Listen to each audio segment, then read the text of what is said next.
Here's a case, an example. An implementation champion had established a threshold level of 5, and the implementation champion went and made an evaluation of each of those areas. And I would ask the University of Houston to tell me which area do you feel that has been well defined.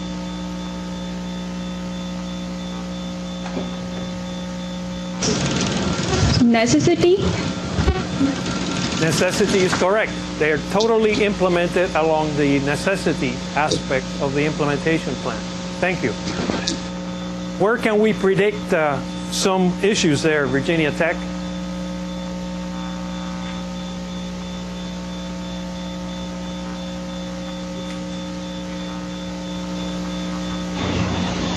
And empowerment and communications? That's correct. So by plotting it in such a fashion, it gives you some guidance as to what your focus needs to be right now. You establish the necessity, but look, you have some work to do. Don't just jump now into implementing.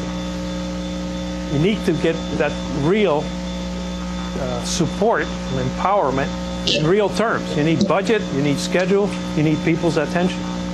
You need to do that or you're going to fall flat. Apparently, the vision wasn't very well put together. It may have been, yeah, we need to work on our front-end planning. Great. What does that mean? Is it going to be front-end planning for all the projects? Is it going to be PDRI put in place? What elements? How deep? Those kind of issues. So this is very illustrative of what you're going to be doing next in an exercise. Let me show you what the tool has for us.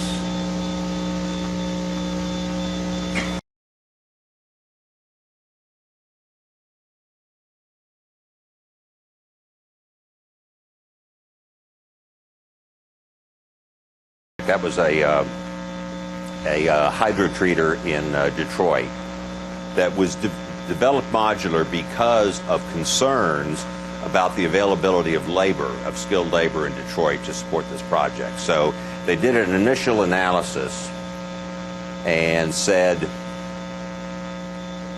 you know, they did a analysis between the modular approach and the opposite of modular. The process of just building everything in place is called stick-built in our industry. And so they did an initial estimate of modular versus stick-built based on what they thought the labor effect would be in Detroit. And so modular had a clear advantage, okay? After the project is over, they then went back and based on the actual labor costs in Detroit during the project, they did the third column, which says, had we done it stick-built, it would have been even more expensive than we thought.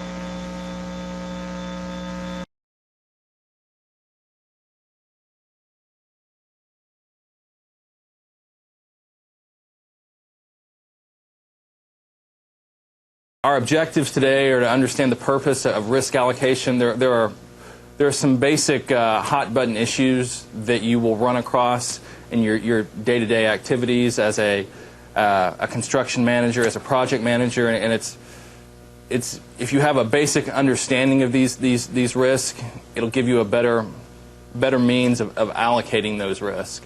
Now, the CII has come up with a model for addressing these risks, and we'll get into that a little bit, and we'll also talk about the value of risk planning.